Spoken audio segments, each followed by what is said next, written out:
करोगे ना धीरे धीरे, तो अपने आप यूज करना सीख जाओगे कि कहाँ पे कौन सा यूज करना चाहिए। वो डिपेंड हमें पे है कि हो जाएगा वो।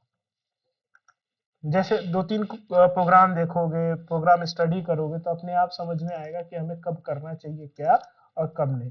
ये कोई ट्रेनर बता भी नहीं, क्योंकि ये दोनों यूज करते हैं हम लोग, दोनों यूज करते हैं, तो ये हम बोलेंगे नहीं कि ये यूज करो तो ये नहीं करना, ऐसा कोई जगह ही नहीं। वो कंडीशन बेस होता है कि हमें कब क्या यूज, अपने आप समझ में आता है वो। ठीक है, केस भी वही है, केस का भी केस वही है, उसके इफ का भी वही हाल होता है। दोनों एक ही काम करता है, बट लिखने के तरीके चेंज है बस, और कोई बात नहीं। चलो मैं समझा देता हूँ, देखो दोनों एक ही चीज है।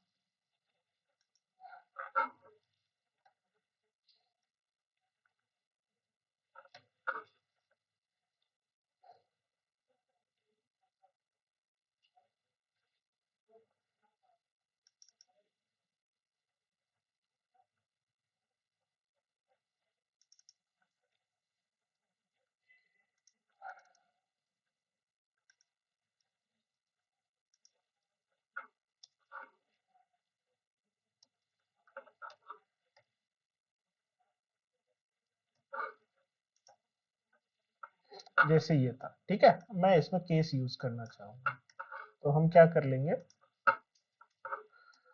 केस लिखा, ठीक है, और मैंने इसका आईडी दे दिया, क्या है, डेटा वन। डेटा वन पे के केस पे काम करेगा। मान लो ये data one is equal to 11 है ना, तो रिजल्ट दे, ये देगा,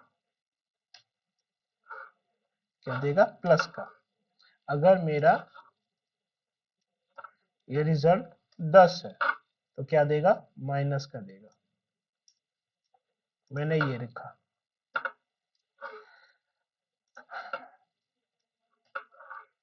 अगर हमारा दोनों में से डेटा मैच नहीं करता है, तो ये दे देगा, अदर्स करना पड़ता है हमें।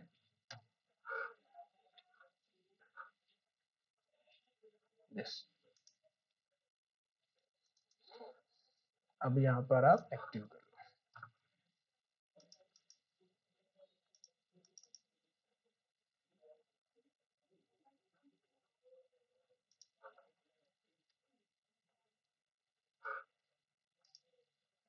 इक्वल नहीं रखना पड़ता है ऐसे, सॉरी। अब ठीक है, अब यानी हमने यहाँ डीबग लगाया, हमने किस केस पे लगाया, किसको हमने ट्रिगर माना, इस वाले टेबल को, यानी इसके डेटा को चेक करेगा, उसके बेस पे हमें एंट्री देगा ये।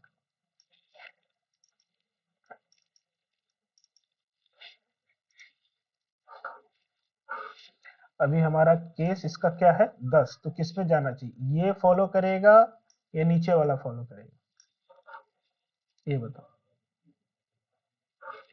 देखो नीचे अपने आप आ गया ना। वैसे ही अगर ये दोनों में से ये डेटा मैच नहीं करेगा, तो दूसरा आएगा। तो यही होता है केस।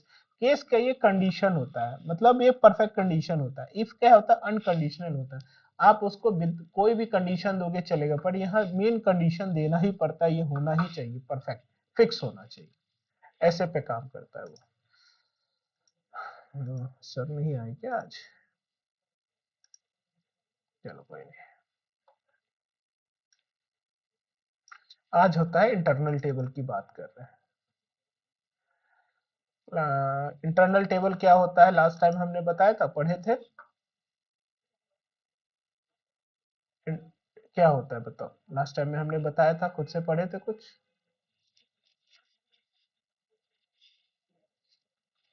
हम्म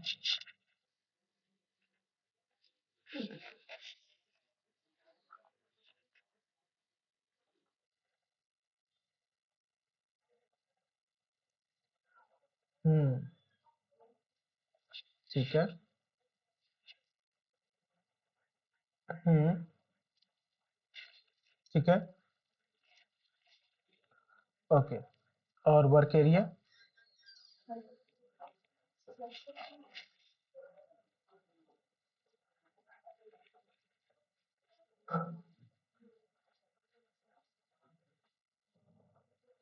अरे ठीक है, अब मैं थोड़ा सा आपको इस पे समझा। तो प्रैक्टिस चल रही है आपकी?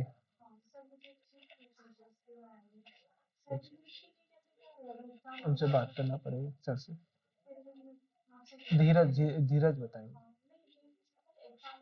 कुछ नहीं, ऐसे ही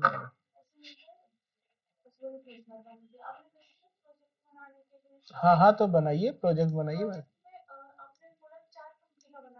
हाँ, 4 कंपनी का बनाना है, 4 ब्रांच का लेकर। आप जितने भी प्लाट भी बनेंगे 4-5 सब ऐड करके बड़ा प्रोजेक्ट बनाना है। ठीक है, तो मैंने वही टाइम दिया था कि आप लोग बना लीजिए, हम बता दिया करेंगे। उसके बेस पे आप रिज्यूम तैयार करिएगा। ठीक है, तब हम अप्लाई करवाएंगे धीरे धीरे। कैसे करना है एक दिन बुलाएंगे सबको, और कैसे अप्लाई करना है, क्या करना है, उस दिन सबको समझा देंगे।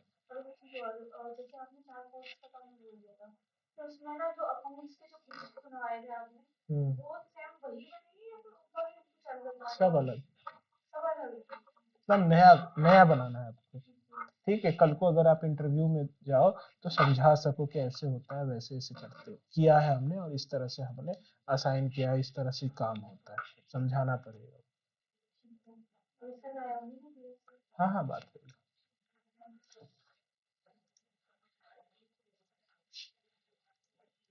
मान लो ये मेरा डेटाबेस है, ठीक है, इसमें डेटा है कुछ, कस्टमर नंबर,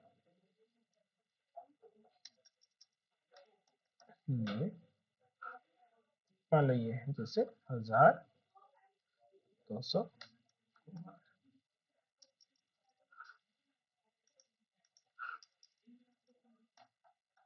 क्या हो गया, काम नहीं करना है,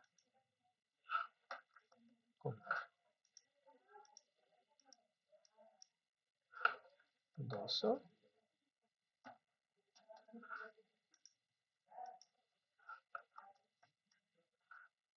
इस तरह से कुछ डेटा है हमारे पास।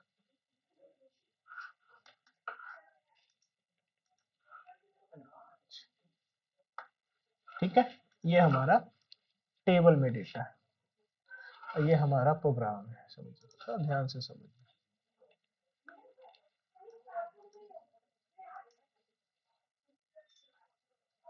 ये हम यहाँ पे कोड लिखते हैं इसके नीचे, ये हमारा प्रोग्राम एरिया है। ये क्या होता है, इंटरनली हमारा जो सिस्टम वर्क करता है, ये वो एरिया है, और ये हमारा डिस्प्ले करेगा। ठीक है, यानी आप कह सकते हो ये आउटपुट, आउटपुट है, लॉजिकल, लॉजिक है, प्रोग्राम,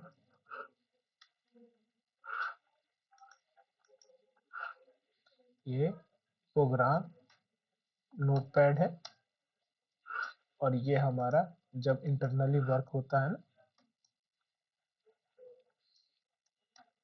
वर्किंग काम है। ठीक है, यहाँ ये है। अब देखो, 2 तरीके हैं। जब हम कोड लिखते हैं तो हम वहाँ इंटरनल टेबल मेंशन करते हैं, मान, तो एक टेम्पररी मेमोरी लोकेशन बनता है। जो इंटरनल टेबल है वो बल्क में डेटा को टेबल्स में स्टोर करने का काम करता है।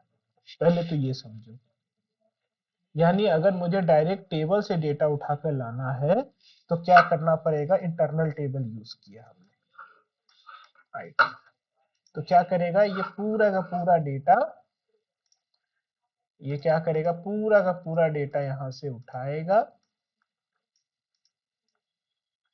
और यहां पर रख देगा।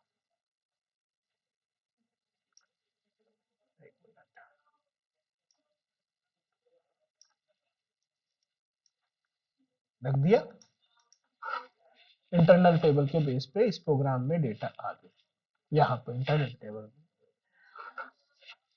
उसके बाद अगर मुझे, जब ये प्रोग्राम चलेगा तो प्रोग्राम सिस्टम में डेटा को रीड करेगा, और रीड करता है तो सिंगल सिंगल डेटा रीड करता है, एक एक करके डेटा रीड करता है। और वर्क एरिया कहता है हम सिंगल डेटा बाईपास करते हैं, पास करते हैं, तो वहां क्या यूज होता है, वर्क एरिया। तो जब भी कोई डेटा रीड किया जाता है तो वर्क एरिया के बेस पे, तो यहाँ पे हो गया वर्क एरिया। इसमें वर्क एरिया से रीड कर रहा है डेटा एक एक करके।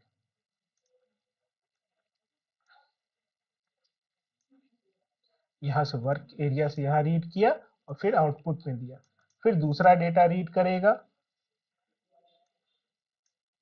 फिर दूसरा डेटा रीड किया, फिर यहाँ पुट किया और फिर दूसरा डेटा, फिर यहाँ आउटपुट दे दिया। इस तरह से ये तीनों डेटा हमारे पास यहाँ पर आते हैं। तो ये मेन लॉजिक होता है। मान लो हम क्या करते हैं, हम डायरेक्ट वर्क इंटरनल टेबल से ना लाकर हम वर्क एरिया से डेटाबेस से डेटा लाना चाहते हैं, तो फिर भी वर्क एरिया कहता है, उस समय भी कहेगा कि हम एक एक करके डेटा उठा के लाएंगे। यहाँ से जो डेटा होगा एक एक करके यहाँ से आएगा, वही लॉजिक रहेगा। ठीक है, फिर क्या करेगा, एक और इंटरनल टेबल में इस डेटा को पास करना पड़ेगा हमें, क्योंकि हमेशा जब भी डेटा रीड होता है internal table to work area, चाहे अगर आप वर्क एरिया से डेटा लेके आओगे तो इंटरनल टेबल में यहाँ एक एक करके डेटा फिर यहाँ पे स्टोर करवाना पड़ेगा, किसी और दूसरा तरीका नहीं। मान लो आपने वर्क एरिया करके भी लेके आ रहे हो डेटा, तो यहाँ पे इंटरनल टेबल में दोबारा यहाँ से डेटा एक एक करके लाया, इसमें पुट किया, फिर वही procedure work area and then ऐसे रीड करें। तो ये काम करता है internal table and work area. समझ में आया? समझ में आया? तो वर्क इंटरनल टेबल एक टेम्पररी मेमोरी लोकेशन है जो स्टोर करता है डेटाबेस से डेटा इंटरनल टेबल में बल्क वाइज। चाहे आप बल्क वाइज डेटा लेके आओगे और रीड करवाओगे internal table to work area.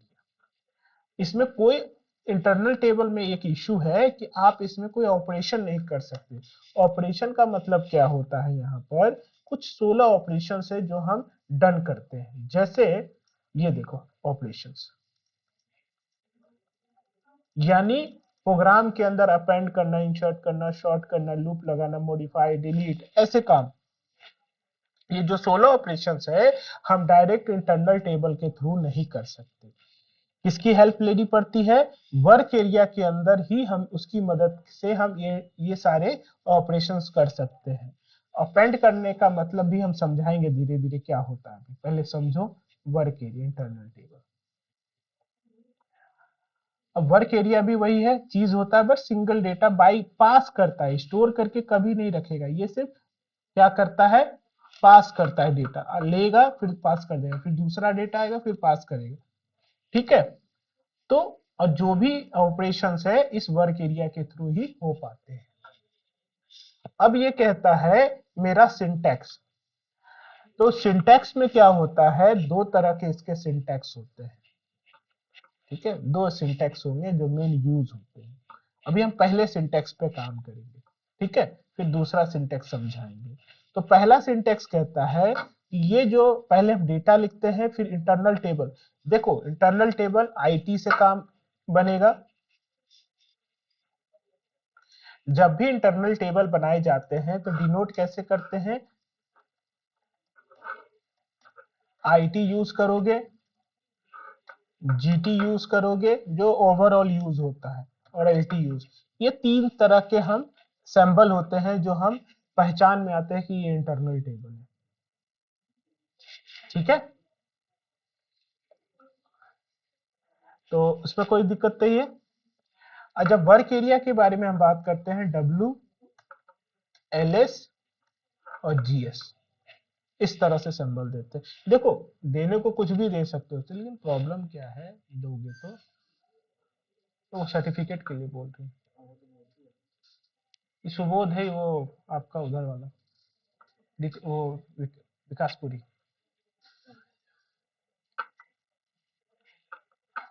मैंने इनको बोला है कि पहले जो डॉक्यूमेंट है उसको कोई एक, एक मिनट है सुबोध,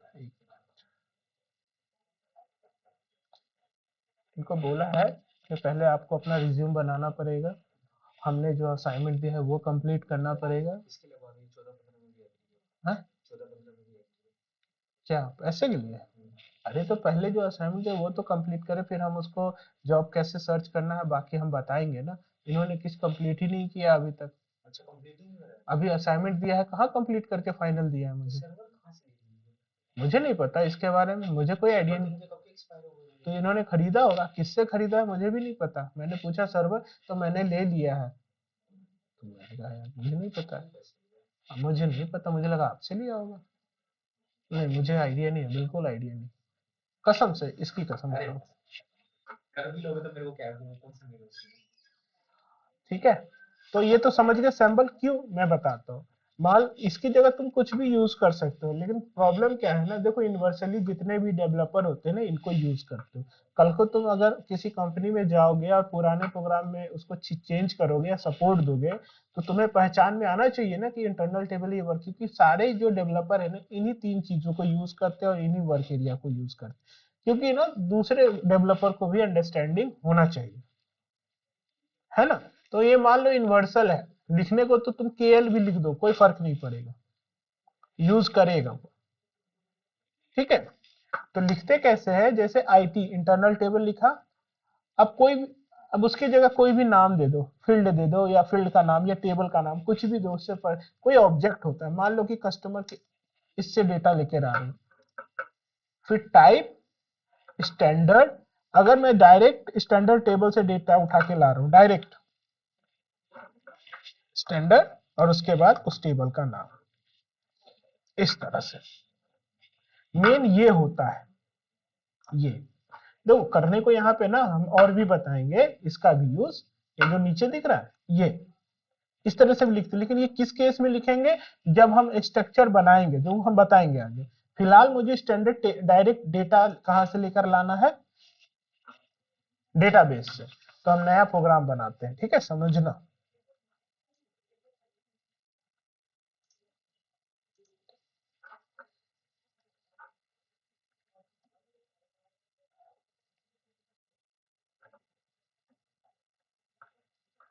कस्टमर रिपोर्ट बना रहे हैं, ठीक है। एक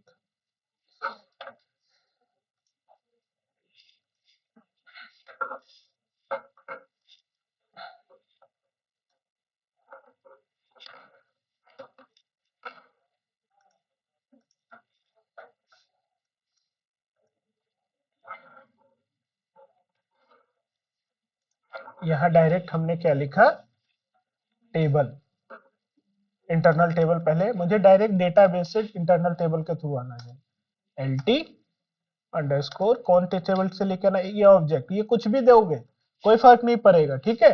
मेन किससे फर्क पड़ता है, टाइप स्टैंडर्ड टेबल से डेटा लेके आ रहा हूँ तो स्टैंडर्ड लिखूंगा यहाँ, डायरेक्ट स्टैंडर्ड टेबल से डेटा लाना है, ठीक है। उसके बाद यहाँ टेबल का नाम, ये जो सही है, ये सही होना चाहिए। जिस टेबल से डेटा लेकर आओगे उस टेबल का नाम यहाँ कंप्लीट करोगे। दूसरा इसका वर्क एरिया, क्योंकि मुझे रीड भी करवाना है, तो डेटा ls अंडरस्कोर, देखो इंटरनल वर्क एरिया सिंपल है। वर्क एरिया में क्या है ना, टी उसके बाद इंटरनल टेबल का नाम लिखना पड़ता है, जो डेव kn1 टाइप, और बस ये लिखना पड़ता है, इतना ही। यहां तक समझ गए लिखने के तरीके। सब जगह ऐसे ही डायरेक्ट इंटरनल टेबल से, डायरेक्ट स्टैंडर्ड से डेटा लेकर आना चाहते हो तो ऐसा ही लिखा जाएगा, और उसका सपोर्ट में वर्क एरिया। जब भी इंटरनल टेबल चाहिए तो वर्क एरिया जरूर डिफाइन करना पड़ता है, समझ गए। जब भी डेटा को लेकर आना हो या पास करना हो, दोनों का जरूरत पड़ेगा। उसके बाद अब आता है हमारा, अब लिखना हम देखो पहले तो, अब डेटा कैसे आएगा, डेटा कैसे आएगा, तो डेटा हमेशा सेलेक्ट क्वेरी से आता है। इसको क्या कहते हैं, सेलेक्ट क्वेरी। सेलेक्ट क्वेरी कहता है हम इसका यूज करके डेटाबेस टेबल से डेटा उठाकर लाते हैं, चाहे इंटरनल टेबल में लेकर आइए या वर्क एरिया में लेकर आइए, समझ गए। मतलब अब तुमने डेटा डिक्लेयर किया, अब डेटा भी आया नहीं है, उसके लिए सेलेक्ट क्वेरी लगाना पड़ता है। ये इस इस सिंटैक्स का यूज करना पड़ता है।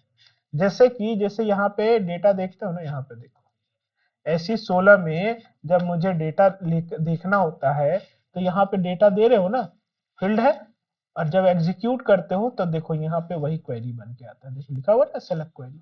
स्टार का मतलब पूरा डेटा, पूरा फील्ड के साथ डेटा लेकर आ रहा है ना सेलेक्ट क्वेरी।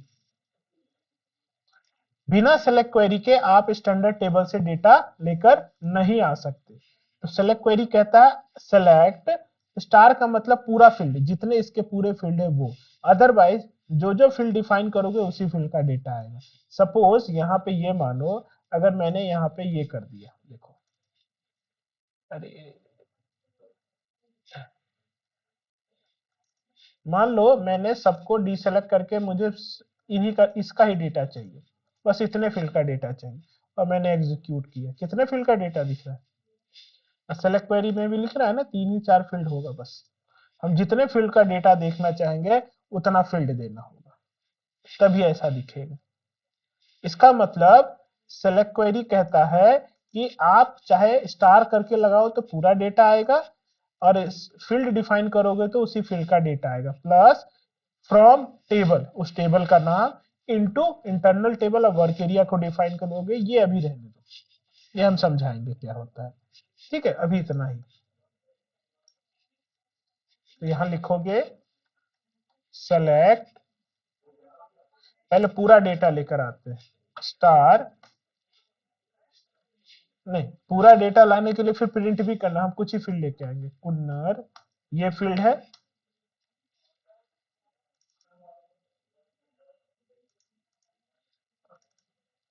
KN1 एक ये फील्ड चाहिए, ये फील्ड भी चाहिए, यहां से कॉपी करके यहां यूज कर लिया ये फील्ड।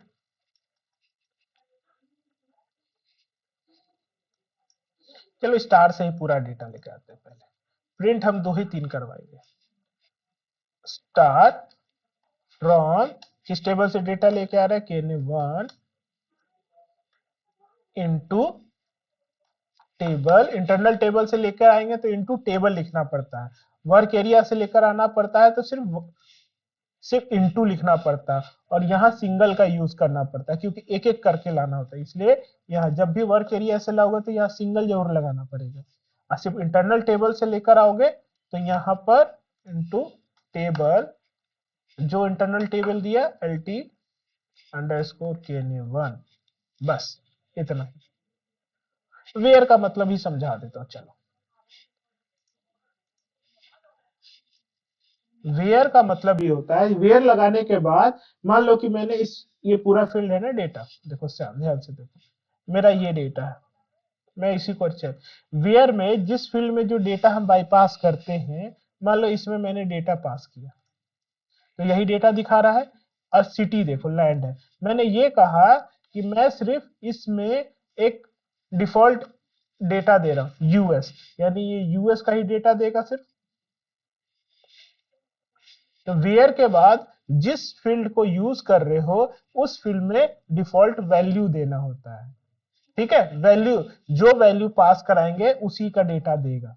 देखो वेयर लगा हुआ है ना, वेयर लैंड में ये, यानी लैंड हम यही कर देंगे तो क्या होगा, वेयर के बाद क्या होगा, वेयर जो फील्ड में डेटा, यानी एक लैंड 1 करके फील्ड है, ठीक है, वो इक्वल टू, हार्ड कोड हमेशा ऐसे दिया जाता है, यानी हमेशा जब भी डेटा आए तो US सिटी का डेटा आए मेरे पास इसमें। ठीक है, अगर मैंने ये कह दिया कि दूसरा फील्ड का भी डेटा इसमें और दो, यानी इसके साथ 2 फील्ड का डेटा आना चाहिए, मतलब हम देखो दिखा रहे हैं ना, ये भी फील्ड में डेटा आना चाहिए, ये दोनों ऐसा होना चाहिए IL। ठीक है, मैंने लिखा तो ये डेटा आएगा ऐसे, मुझे सिर्फ ऐसा ही डेटा चाहिए, इतना ही। तो मैंने यहाँ पे फील्ड में डिफाइन किया ना हर फील्ड में उसका डेटा, तो ये वेयर है, यानी दूसरा फील्ड डिफाइन करना है तो एंड लगाना पड़ेगा।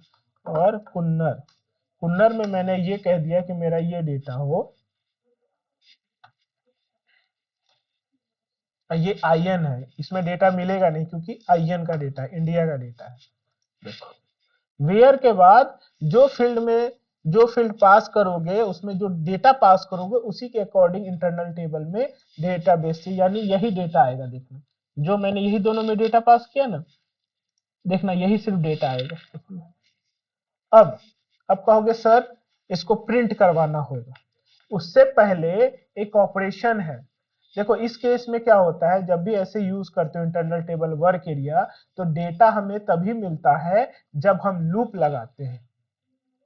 लूप कहता है, लूप हमें हमारा डेटा को रीड करता है इंटरनल टेबल से वर्क एरिया में, याद रखना। तो बिना लूप लगाए इसको प्रिंट नहीं कर सकते डेटा। जब भी इंटरनल टेबल वर्क एरिया हम यूज करते हैं, सिंटैक्स यूज करते हैं, सेलेक्ट क्वेरी यूज करते हैं, तो लूप लगाना जरूरी है डेटा को प्रिंट रीड करो। बिना रीड किए कोई डेटा पास नहीं होता। अभी तक तो नॉर्मल बता रहे थे, वर्क राइट स्टेटमेंट डायरेक्ट लिख रहे थे। अब जो राइट स्टेटमेंट लिखा जाएगा इसी के अंदर लूप, बिना लूप लगाए डेटा को रीड नहीं कर सकते। तो लिखना होगा, लूप का सिंटैक्स क्या होता है, loop at internal table and work area in loop, और उसके अंदर जो भी आइटम आप लिखोगे रीड कराने के लिए, यानी loop at internal table to work area दिया है ना, ls, और यहाँ वर्क राइट स्टेटमेंट। अब जो जो फील्ड यहाँ हम डिफाइन कर देंगे, वर्क एरिया से ही डेटा जा रहा है, ऐसे इस तरह से डिफाइन करना होगा।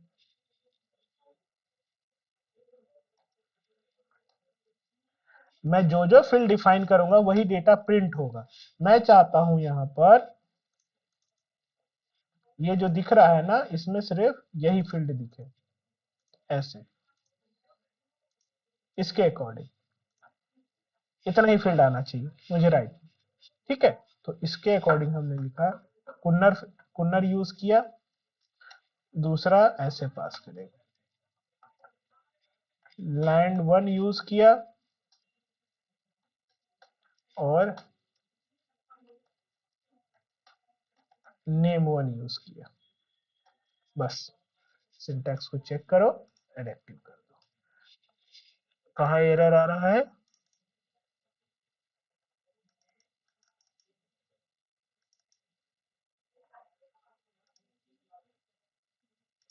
इनटू होगा, इनटू होगा, सॉरी, वही वही मैं कर रहा हूं। अब यहाँ पे मैंने डीबग लगाया, देखो अभी इंटरनल टेबल में कोई डेटा है, कितने फील्ड है, 242 फील्ड है। कितने फील्ड है, 242। डेटा जीरो, इसलिए रॉ में जीरो दिखा रहा है। अब जैसे ही मैं इसको रन करता हूं, कितने डेटा आना चाहिए, डेटा नहीं आया इसके अंदर। क्यों, कहीं गलत तो नहीं किया मैंने, डेटा तो आना चाहिए इसके अकॉर्डिंग।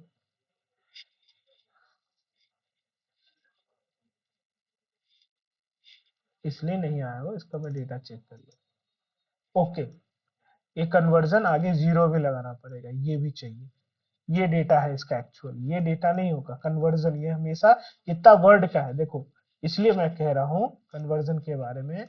देखो कितने वर्ड का है, 10 वर्ड का है ना।